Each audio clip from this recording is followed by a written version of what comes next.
Hello again, everybody. This is Dan Clouser, and welcome back to the Journey of My Mother's Son podcast. Today, I'm joined with Manas Itene, who is the drummer for Spearhead, Michael Franti and Spearhead. Manas, I'm really excited to have this conversation with you. Michael Franti is one of my favorite musicians, actually my favorite musician. I've seen you guys in concert several times. And thank you. I just love following you guys. I love the positive vibe that goes out there. But I really want to talk about some of your solo stuff today. You have a new album out, a second solo album called One Accord. Correct. Tell me a little bit, you're anybody that's listening and they pick up your accent, they can tell that you weren't born in the United States. So, originally born in Nigeria. You've been with Spearhead now for 22 years. Correct. Tell me a little bit about, how you became, where your passion for the drums developed. And tell me a little bit about the village that you came from in Nigeria and just how, this journey led you to, doing 200 plus shows a year all over the world. I was, I started having the feel for the drums when I was like 8 years old. I started feeling it. Basically, it's like a gift. And anyway, I'm from Lagos. I mean, not Lagos. I'm from Nigeria. I know Lagos is a big city, small, everybody know. I grew up in a little town at the time called Ughelli. So Ughelli is Midwest of Nigeria. That's West Africa. That's where I grew up. So I have the born and raised. That's where I'm from. And so I have the feel from the drum when I was like 8 years old. I started like, it's just like a gift. Everywhere I go, I just started playing on my drums and all that stuff. Then I see a lot of people always play drums around, like the hand drum. People sit around like a kind of a drum circle. I'll be there for hours just watching. I wasn't playing. I was just like listening. Then I go home and like, bang on my pen and all that stuff. So since then, the music, the feel become part of me from being, from 8 years old till now. Then in my college, I became the only drummer in the college at the time. A lot of people weren't interested in music, all that stuff. It wasn't something like people trying to do, everybody just want to be a lawyer, doctors, the normal stuff, like whatever, engineering. Right. So the music department kind of shut down.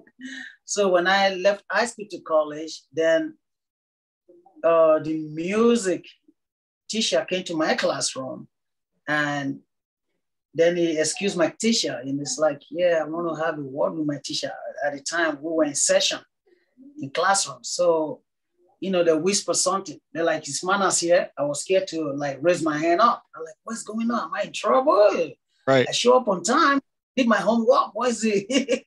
So anyway, so the music teacher came and he said, we heard you're a drummer, and this music program be closed for a while because we don't have nobody to play drums to continue with. Will you be part of the band? I was like, yeah, of course, So since then I've been playing, and then a lot of people started hearing about me because at the time it's not common to see people play drums, right. Especially the trap. It's not common, during my era. So the whole gossip was around like, hey, man, you need to check this guy out, Manas. He can play the trap drums really good.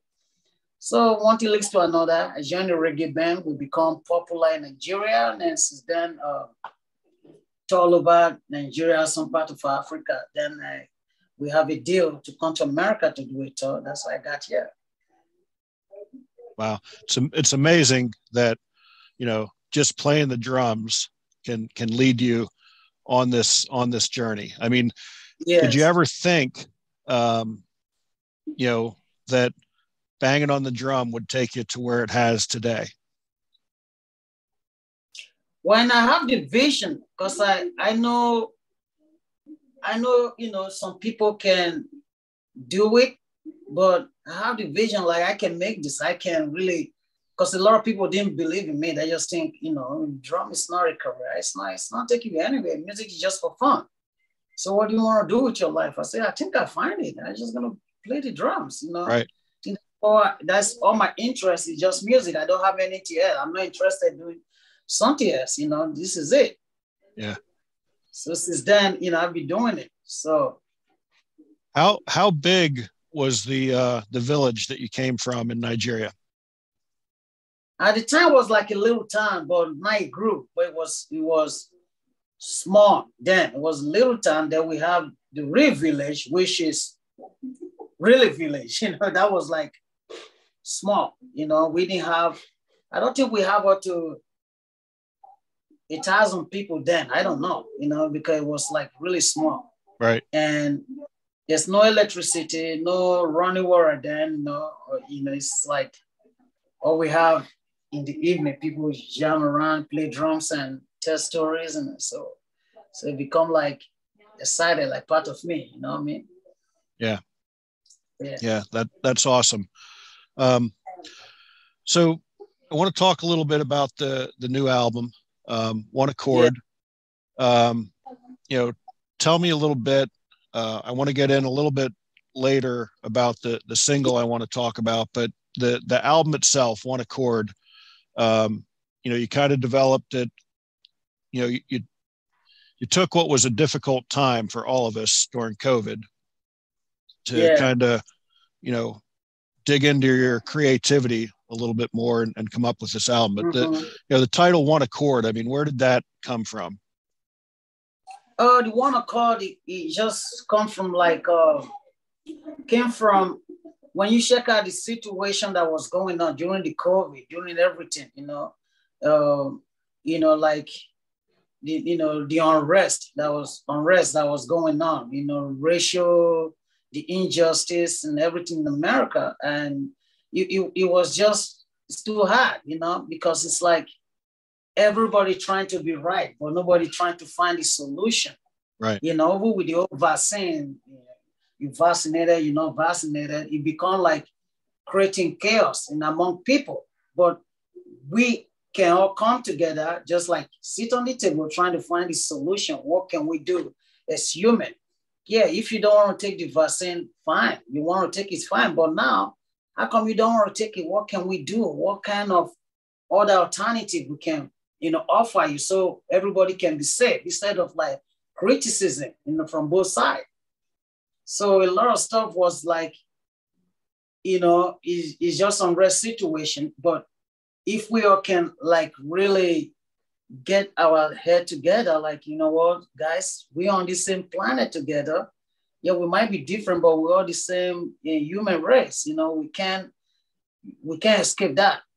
So we just have to like figure this out so everybody can be, you know, live in unison instead of like this chaos. You know, people live separated, too much hatred and all kinds of stuff going on. That's why I named the album One Accord. Yeah, I love that. And I agree with you 100%. I mean, if we would just sit down and have more conversations with each other, you know, and try to, you know, understand each other's perspective as opposed to, you know, again, worrying about being, you know, who's right, you know, so who's right, I love exactly. that. And I think that's, I think that's one of the things that, you know, music is so powerful because it is one of the things that brings us all together, regardless of what our, you know, race is, our religion, our, you know, sexual orientation. It doesn't matter. You got a bunch of people in a room playing music, they're going to get along, you know. And that's what I love about the energy at a, you know, Michael Franti and Spearhead concert. I mean, it is just, you know, nonstop. Everybody's on the same page for those 2 hours. Yes. Is that, you know, is that one of the things that has, you know, fed your passion for music? Is that it is that kind of one, you know, true thing that levels the playing field, the way that we can all relate to each other. Nobody's talking about politics or this or that. It's just like, man, just listen to this song and let it touch you. Yeah, that's, you know, I mean, I think it's part of it. Like, you know, we like I said, we musicians, we have a lot to give, a lot to offer, you know, and with what is going on, we can, you know, sing about it. We might not talk about it, but we can sing about it to like make a beat, you know, it's like fun, but the center you listen to a good message and we inspire people, you know. Because when you check out this world, you know, like I said before, everybody trying to be right, but nobody's trying to be you find a solution. Yeah. It's like even with religion, with politics, everything it's crazy. When someone asked, I think somebody was asking me like, yeah, you know, especially like religion, they were talking, yeah, but this how God wants us to be, you shouldn't do it this way. Then I said, I think God love everybody, because I don't think God's gonna get mad at us if a Muslim man holding hand with a Christian man holding hands with Buddhism, or you know, a Krishna or Hindu, wherever it is, if they're holding hands together and pray, I don't think God gonna get mad at that. Like, why are you holding on to a Christian man? I don't want you. Why are you holding on? I don't think God gonna get mad. I think that's what God really wants, because He loves us all. Yeah. Say God really, if you know the white picture is like a man watching us. If we see us like holding hands together, you're white, black, we all holding hands together and just like shanty, give it thanks, having a great time. I don't think He's gonna get mad like, oh, you going to hell because you're hanging out with the Muslim, or you going to hell because you're hanging out with a Christian or whatever. I don't think He's gonna do that. Yeah. I don't think so. I don't believe. So we just have to live as one. Yeah. Love is the message, right? I mean, love is the message. That's what we're supposed to be doing, you know, is love one another. So I completely relate to that. I love the fact that, you know, you guys use music to bring us all together. You know, I know one of the things that you also do, and I don't know how you find the time, you know, sometimes with, you know, all the concerts you guys are doing with Spearhead, you know, doing your own solo projects, and then you're also out there doing these drum retreats, which I think are awesome. So tell me a little bit about the inspiration behind wanting to do the drum retreats and these, you know, kind of small group gatherings that, you know, that you do. Yeah, because the inspiration is that during the pandemic, I started offering, you know, drum lesson. You know, I'm giving drum classes, all that stuff. But mainly it was the hand drum, you know, I was like giving a lot of hand drum. So people started like loving it. And the reason why the hand drum is so cool, because you can travel with it everywhere. You can buy little drums, you can travel with it everywhere. Anyway, so I started doing that. People started like loving it. Then if one of my students like, hey, Manas, I have this idea. Can you do a drum and yoga? During the yoga you teach, then after that you do your acoustic set. I said, that sounds good. I said, I never done anything like that before. Then I did. And, you know, I did that in Lake Tower with a place called Stillwater Yoga, you know, that's the yoga studio. That's the first place I did that. Then the people loved it. People like, wow, this is so cool, you know, drums and yoga, you know, because usually they have music, but this is just like hand drums. So it was like really cool. So people love it. Since then, one thing leads to another. Then a lot of people keep reaching out. Yeah, you know, we saw you did this, we saw you did that. So can you do this? Right? Yeah, if I have the time, I'll do it. That's all that become, you know, all became. But by giving drum lessons, so one of my students kind of like, you know, have the idea, you know. Yeah. Again, I love that. And it's funny. I mean, I love the drums. I always wanted to play them. I never did for whatever reason, but you know, as I was a kid, I was always, you know, banging on something. I remember my grandmother telling me, you know, the table wasn't a drum set and, and stuff like that, you know. So I would love to, you know, to start banging on the drums at some point here. I don't know how much my wife would like it The drum is in the RV. Yeah. Well, the good thing about the drums is there's no right or wrong of playing it. When I teach my student, where we play, I was like, no, there's no that right or wrong. Just play how you feel it. We're gonna meet in the middle. You know, drum is expression. So I'm not gonna like tell you how you feel. You express something. You know, you're taking out. You know, you're just banging or something. It's something that comes from the inside. So I'm not gonna destroy that. Like, no, it's not the way to do it. So wherever you have, we can make a rhythm from that. We can create something from that. Yeah. So when people come, they're like, I never know how to play the drum before. I say, just play anything that you feel from your heart. Then they'll keep playing it. Then we're going to create a rhythm from wherever they have.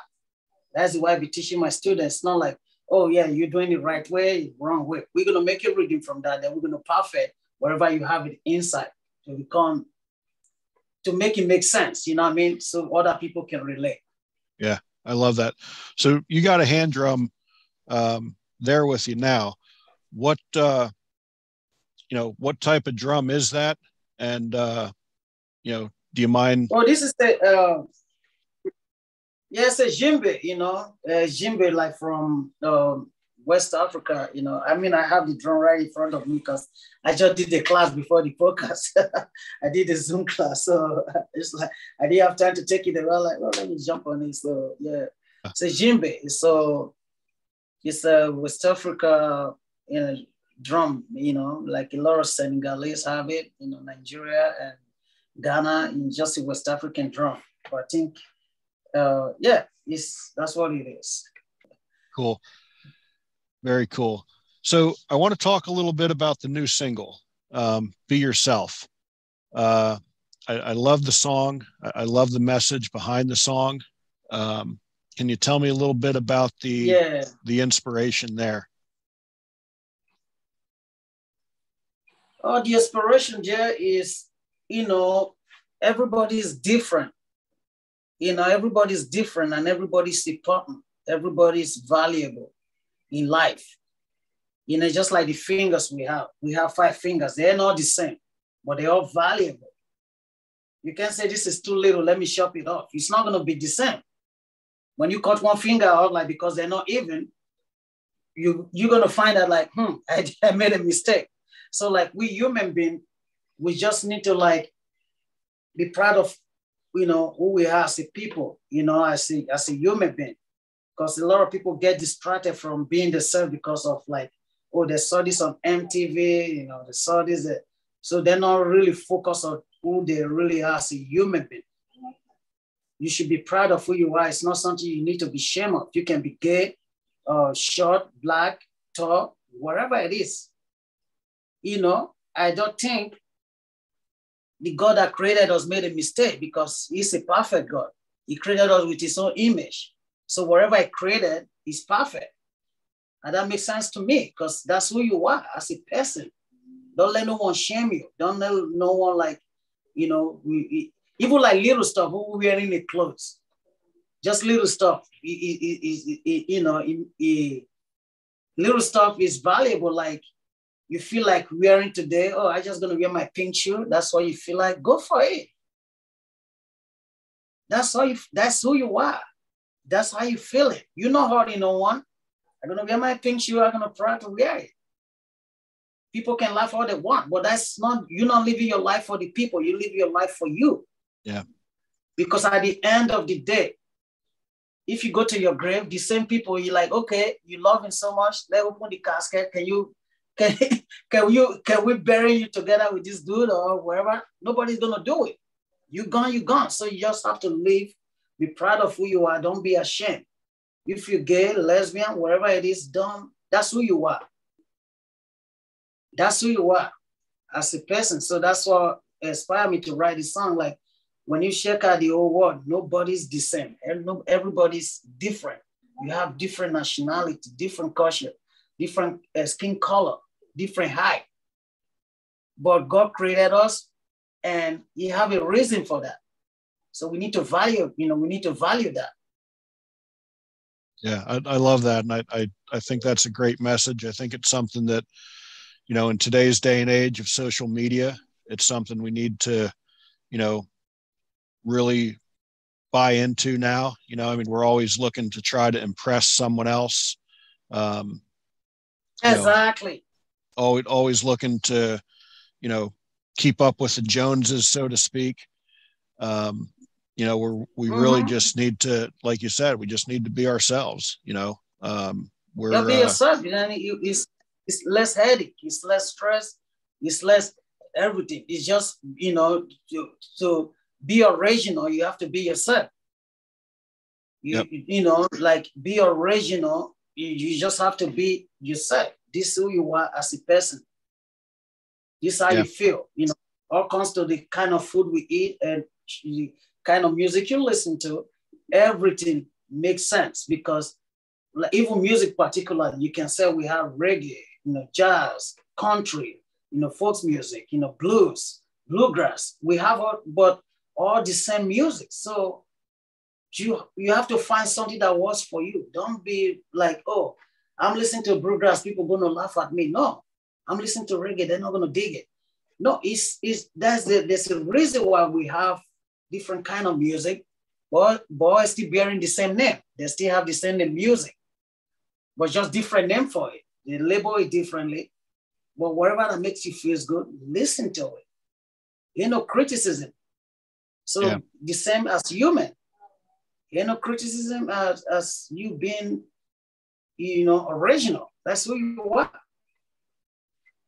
Yeah, and I think we get very caught up as human beings for whatever reason in the labels, in different genres of music, and all that sort of stuff. And it really is so silly when you get right down to it. And so I do absolutely love the message behind that song. I hope a lot of people hear that song and listen to it and take it to heart, that it's so important to just go out there and be true to yourself. I love it. So exactly. Mm-hmm. Tell me a little bit about how you got involved with Spearhead. Like I said, you've been the drummer for Michael Franti and Spearhead for 22 years now. I mean, that's a long career. How did you first become part of the band, and what is the synergy between you and Michael and Jay and Carl that just keeps you guys? Like I said, I mean, I've seen you guys in concert, and it's like you're all feeding off of each other. I mean, you can tell there's a beautiful symmetry that's going on between the four of you. So tell me a little bit about how that journey started, and what's kept you around for 22 years. This journey started, I think I met Carl at the studio, and we were recording with this pianist. It's from Ethiopia, like jazz. We're doing jazz, session with this pianist. The Carl said to me, like, yeah, I'm in a band Spearhead, and looking for a drummer. You might be the cat, come by the studio sometime. Let's go jam, let's go, play some tune and see how it goes. And so we did kind of audition. I met the rest of the band and met Michael, and we just kind of play around. I didn't know I was doing. We just playing and having a great time. Then, so then after that, I got a call from the management, Catherine Annie. She called me like, this is before cell phone, so this is a pager. I don't know if you remember pager.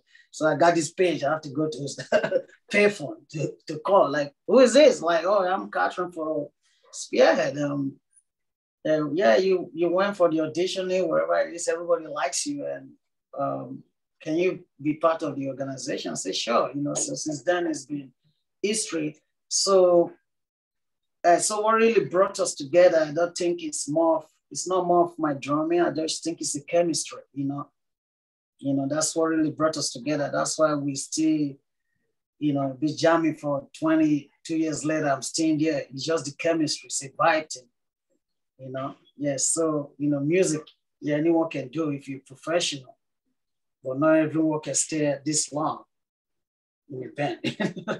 You know what I mean? So, but it's the chemistry, that's just really keep us going. Yeah. And the love we have for it. So. Yeah. I hear, I hear you guys talk about that a lot, about how you all truly do love each other. And I think that's awesome. Mm-hmm. And, the longevity speaks for itself, because there's a lot of really famous bands out there, and, with, tons of platinum albums, but they only lasted for, 8, 9, 10 years if they're lucky, so I think the chemistry definitely speaks for itself, that you guys have been doing this for so long. I love it. I mean, when you guys are, preparing to go out and tour, I know, Michael do some meet and greets before the show, and do some yoga sessions before the show and stuff like that. And again, I mean, you guys genuinely interact with the fans and with the crowd. Michael's out there running through the crowd. I mean, obviously you're on the drum kit, so you can't go running around a whole lot, but just what is it about that energy that you guys get from the crowd during a show? It's great, because it's that's the reason why we're there. We're there to play for the people. So when the people received us, then it gives us like more energy to be able to like perform right. We're not there on our own. Like the reason why we go on the road is to, go spread the message out, to the people. So we then give us more energy. Then in our head, we're like, oh, this is really worth it. So we love him more. So the same energy we got for the first night, we just want to have the same feeling throughout the whole entire tour, So that's the good thing about it, with the audience. Yeah, I love that. Yeah. Anything else you want to talk about? I know you also are now doing these backyard sessions, solo. Tell me a little bit about that and how somebody can actually have, Manas come in and do a solo set. Yeah, that can, because what I'm doing this solo session is it allow me to know people more, because when we travel, you can tell a lot of crowd. So sometimes it's hard for me to like really engage with people. Sometimes I meet people where people like, oh man, that was a great show. Then you have a conversation, might just be like for 5 minutes, 10 minutes, you don't get to really know them. You just see them on the show. Mm-hmm. They might see you like 2 years from now. Like I met you before, you're like, huh? Where? You know what I mean? But with the solo project, you get to know people, you get to know their life, you get to know what they do, it's just so more intimate. So then now I know more people doing the solo project than doing the big shows, because I can know, because we can talk on one-on-one, spend hours talking, or you can have like from anywhere from like, 50 to 60 people, you can have a conversation just talking, like, what do? You spend time. So it's more of an engaging, intimate with, one another.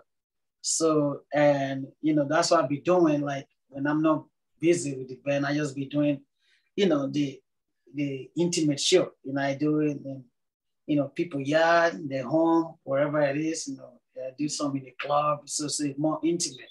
So I play like 40 minutes or 45 minutes set and followed by drum circle. People love it. So drum circle doesn't necessarily, you have to know how to play the drums. Just jump. We're just having a great time. Yeah. I can tell by the way you talk about it that those smaller intimate sessions really feed your soul to be able to engage with people like that. You engage with people. Because you know people on the personal level, music is one thing, but to know somebody else is a separate thing. So you can't just know someone like, oh, I just met it through music. You can like know them, ask them, how's the family doing? How you doing? How's work today? So we don't necessarily talk about music. We can just talk about life. How you feeling today? Why was your day going? You know, as the kids, Manas, as your family in Africa or something, you know. So you just get to know people. But when I travel with the youth crowd, I meet people, but I don't really have the time to really engage and have this conversation. No time, because we just play, hang out a little bit, and we're off to the next destination, you know. But Yeah. with this intimate gig I'm doing, I get to know them, you know, get to talk, and next day that we call, how you doing? You travel safe, then we get to really reach out to each other more as people, you know. Yeah, I love that. That's the beauty. And I know, you know, I think the me reaching out to you to do this podcast kind of spurred a little bit from a post that you put up on Instagram about you cruising around in your RV. And as you know, Yes. my wife and I live full time in our RV. Yes. You know, so tell me a little bit about, you know, your RV life. Now, obviously you don't live in the RV, but you go cruising around. So, you know, tell me what that does for your soul, you know, just driving around in the RV and hitting up campgrounds and that sort of stuff. Yeah, it's like freedom. Some reason it's like you know, moving apartment, like moving home. It's like you have your home, you feel free, you know, you're not stuck, you know what I mean? Like when we have our regular home, we stuck. You can't move your home somewhere. You can wake up in the morning like, oh, I want to be in Alaska. Oh, I want to be somewhere, you know. You can move your home. But without it's like, oh, okay, cool. Let's cruise down south. Let's cruise down north. You know, let's go to this national park. Let's do that. So it's like a home in a movie home, you know what I mean? So it's really a freedom. Let me put it that way. Like you're not stuck. And everything you won't follow you. It's not like, yeah, I would love to go, but I can't live. You know, I can't afford to take this with me or wherever. Everything is your own, is right there. Your kitchen is there, your bathroom is there, your everything. And it's like a home. You just wake up in a different, places. So it's nice. Yeah. And I tell people that all the time. Because some people think that we were absolutely crazy to sell our house and all of our stuff and actually live in the RV. And I tell them that, you know, it is freedom. You know, I mean, right now I can look out my window here right now and I got a waterfront property today. You know, I look out and there's, you know, a nice little lake here, you know, in another couple of weeks, we're going to be in the mountains of Tennessee. So I'll have mountaintop property at that point. So, yeah, it is, nice. Freedom is definitely I think the best way to put RV lifestyle for sure. So I love that. And I really do hope that, you know, someday we can wind up in the same campground together and you know, bang on the drums a little bit. We can make it happen. Yeah, we can make it happen. Cool. So we can make it happen. You know, I want to give you a chance to give a little plug. You know, how can you know, again, you're not the front man in Spearhead, but you do have you know some really good solo stuff out there. So you know, tell my listeners, you know, where they can find some of these songs, your website, how you know, all that information, where they could book a backyard session and all that stuff. You know, just give a big honest plug here. Okay, you can reach me at my website, manasitene.com, which is MANASITENE.com. You can get all the information about how to book me and all that stuff. Then in terms of the music, you can reach every major platform, like, you know, Spotify, Apple Music, and, you know, all that stuff. You can, you know, get to hear the music too on that, you know, platforms. So, you know, you can follow me on Instagram too, Manas Itene. All right, Facebook, the same, Manas Itene, MANASITENE. Yes. I love it. I love it. And like I said, the solo stuff is really good. You're very talented. Thank you. And you know, thank you. That new single, Be Yourself. I hope that everyone that listens to this podcast, you know, pulls that up on Spotify or, you know, whatever their choice of music streaming is, because it is a beautiful song with a beautiful message. Yes, thank you. Thank you. So, like I told you, the subtitle of my podcast is "Many Little People in Many Little Places," which is derived from a song that you are very familiar with, "Gloria" by Michael Franti and Spearhead, where the opening lyrics go, when many little people in many little places do many little things, and the whole world changes. So tell me, what is one of the little things that Manas does on a daily basis to make the world a little bit better place? Yeah, like you just said, just reach out to people, when someone is down, questioning. It's okay to you see someone on the street is looking distressed or something. It's okay to answer the question. Are you okay? Are you all right? They can I'm not okay. Just little stuff do help, your neighbors, anybody. You just say, hello, good morning. How's the day going? Or you see somebody's down. Just like I said, you just questioning. And you look a little bit sad, are you all right? What's going on? I never used to see you this way before. They might just share it with you. So anything you can do to help, that's what you would do to be able to little stuff to help. Everything has up. Very nice. Yeah, that's what I do. I mean, that's how we do to the best I can. Yeah. I love that. I love that. And it is so important, to just engage with people. Just let them know that you care. Just take a few minutes to see how they're doing. That's so important. I love that answer. Exactly. So Manas, I mean, I could honestly, sit here and talk to you for hours on end. This is a real big deal for me to be able to get you on my podcast. I appreciate you taking the time. I appreciate you engaging. Thank you for having me. Yeah, I really do hope people listen to the song and, really dig into, some of your solo stuff. Cause like I said, it's all very, very good. You're not just a drummer, on the back part of the stage, keeping everybody else in time. You're a very good solo artist as well. Yeah. So, I do appreciate the time. I will definitely, next time we're at a, Michael Franti and Spearhead show, we will, we'll come up and say, hey, for sure. And I look forward to that. Yeah, it's all right. You got my digit. You got my digit. You can holler anytime. And, hey, it does it hard. Hello, it does it hard. all right. Thank you so much for your podcast. I appreciate it. And for folks out there listening, be sure to check out my blogs and other podcasts at danclouser.com. Manas, once again, really appreciate you taking the time. I love the story. Just proof that a guy from a small village in Nigeria can follow his dream and get out there and play music all across the world. Yeah, thank you. Thank you for having me. For those who are listening out there, please keep listening. All right. Yeah, thank you. And what do you always say, man? Big love, right? Big love. Yeah. All right. Big love, Manas.